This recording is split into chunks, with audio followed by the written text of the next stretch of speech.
Now we have another class, barter and exchange.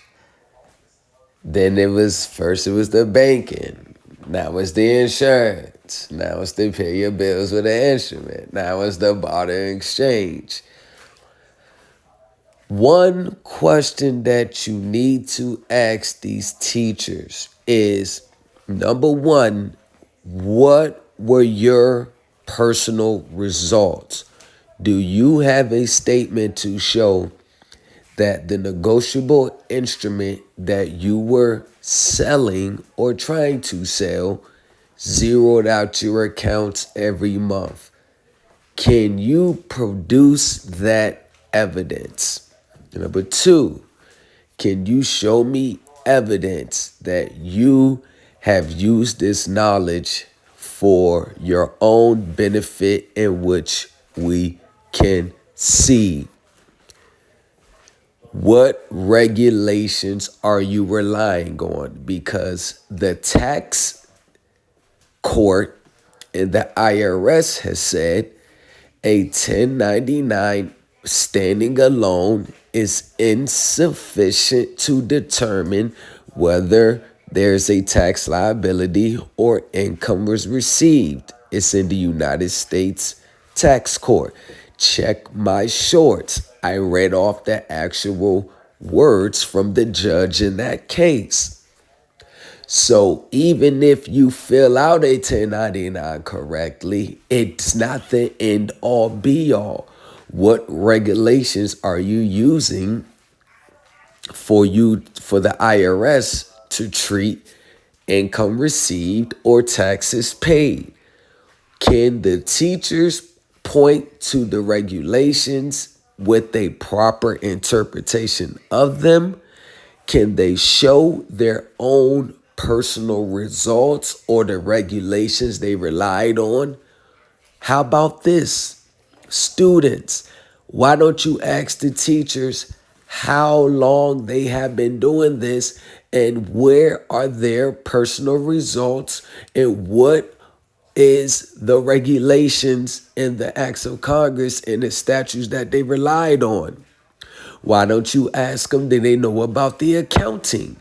How are you supposed to account for the transaction on your 1099? Who can file a 1099? Because if you are not engaged in the trade or business, you're not required to file a 1099 as an individual. In fact, if you file a 1099 as an individual and you're not required to, the IRS is going to ignore it. This is why everybody's 1099s, this is why they were ignored. If you look in your 1099 online account or whatever account you use, it may say accepted, dating back to your trustee days when you was trying to get a trustee to purchase a home with no money under the false assumption that there is a secret account in your name in which you can draw down on to pay your bills or make large purchases. What has happened to your 1099s from 2021 and 2022 with all the trustees coming on board? You have to ask yourself that question. And if you're honest with yourself, the answer to the question is not a goddamn thing. The problem in this space is that these teachers are only targeting people who are going through financial difficulties, who has a hard time paying their bills, or the people who just don't want to pay their bills. Because anyone who are paying their bills on time, who's not struggling to get by, they're not buying into the bullshit. I don't care how many people come on camera and give a testimony. If there is no black and white factual evidence that the teacher has used the same bills of exchange that is being sold to zero out their accounts every month, why would you join such a party? Now you're grown, you can make your own decisions. But the question remains is, where is the proof that the regulations you relied on works for you? Bing, Alexa, ChatGPT is not IRS, because you can manipulate ChatGPT to give you an answer that you are looking for.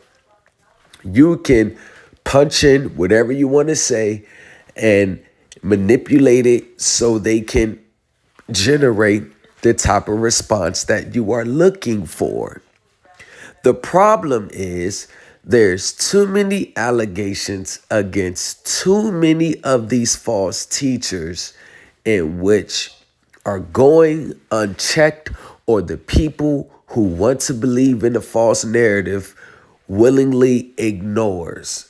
And once again, the ones who fall victims to these scams are the ones who need to believe that they can get out of their debts immediately. The ones who need to believe that they can acquire things without paying for them. The ones who need to believe that this is their retirement plan. It's not going to work that way.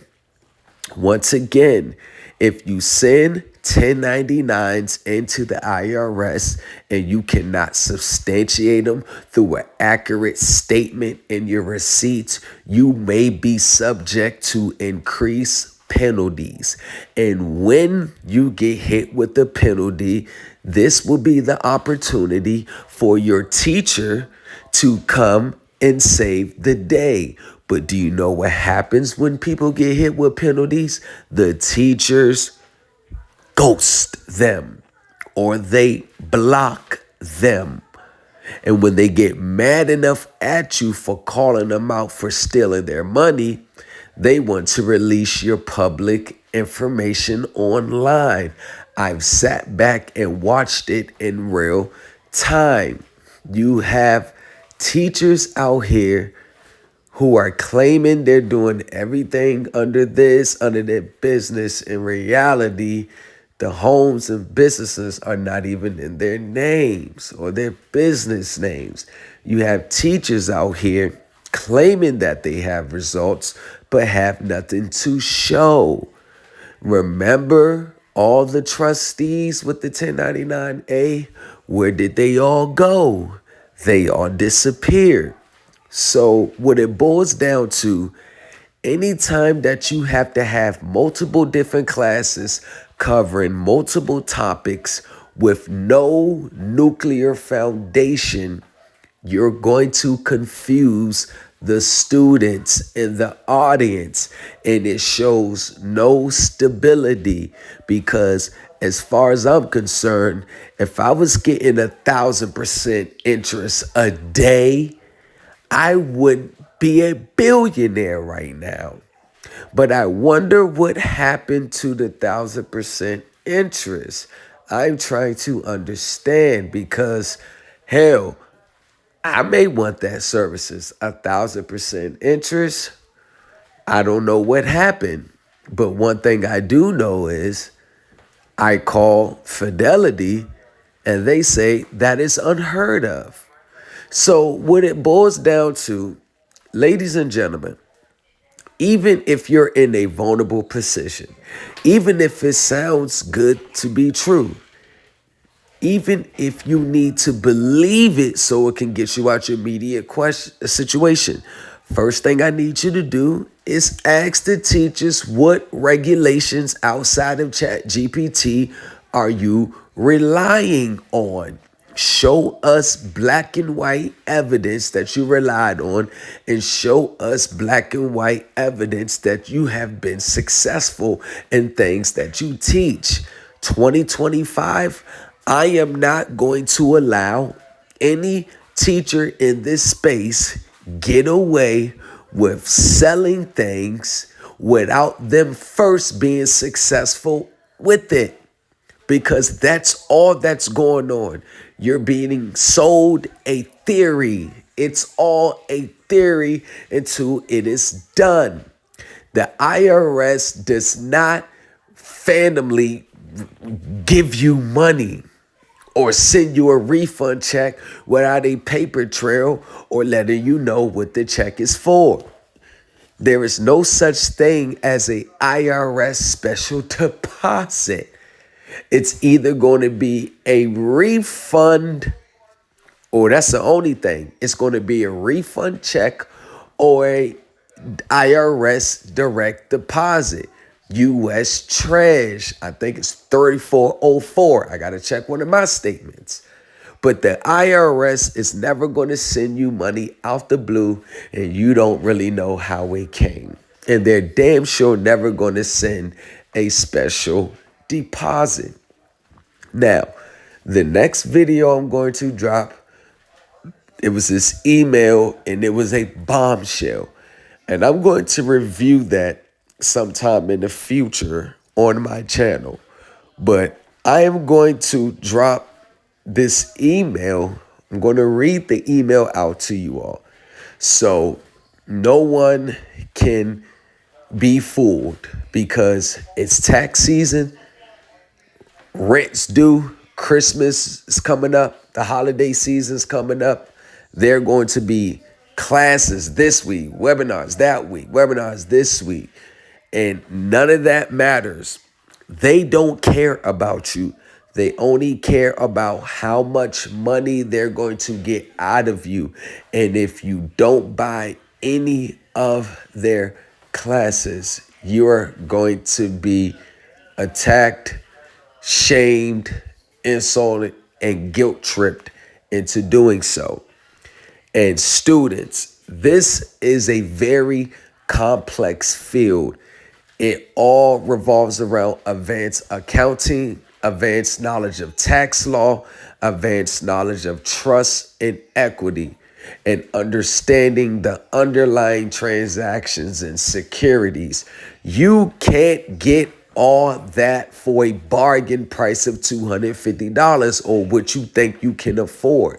If you want the proper information, the proper knowledge, and the proper execution with results to show at the time, you have to make an investment. Just like when people go to school to get degrees, they pay thousands of dollars, tens of thousands of dollars, and upwards of hundreds of thousands of dollars to get the information and the certifications.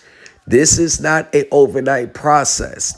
You cannot get the keys to the world for only $300. It does not work like that. You have to make an investment. And if you're still suffering from post-traumatic stress disorder from your previous teachers that scammed you, then maybe you need to fall back from this space until you have more of understanding of what you're getting into. But being scared or don't want to pay a teacher for what they're worth just because you were scammed in the past, that has nothing to do with the teachers. And the new teachers is not going to say, hey, since you were scammed, I'll do this for you for that. And if they do tell you that, then they're just trying to get your money. Just like the bill of exchange that was being sold for $200 with instructions. If that bill of exchange was so legit, if it was so legit, then why do you have to do anything else? You should just use your bill of exchange to buy everything you want. But the problem is people are being sucked in for free money, instant gratification, the ability to buy things without money, not having to pay a bill, that they don't understand how foolishness it makes them look when they present these documents to these financial institutions or other corporations. You're looking at it from one side and one side only, but you don't understand the other side of the transaction. This is why people still don't have results. But back to the teachers. If you are a real teacher or true teacher, or not just telling people what they want to hear, then you should be able to point to the actual regulations that you relied on for your own personal results before you have a class. And I'm talking about showing people actual results, actual regulations, the proper interpretations. They never do. And the students know that, but they don't ask because they want to continue the dream. They want to continue the belief in that they're going to be able to get all the goods and services the world has to offer without paying for it. And when they do pay for it, they want to submit a worthless instrument. The instruments are worthless. If you're going to issue a bill of exchange, what tangible collateral are you using to back it? Because that's the only way the bank is going to accept it. What tangible real assets are you using to back it? And if you answer that question truthfully, then you'll realize you're still at square one. Because if you had tangible collateral assets, then you wouldn't even need to be in the class in the first place. This is the reality of these spaces.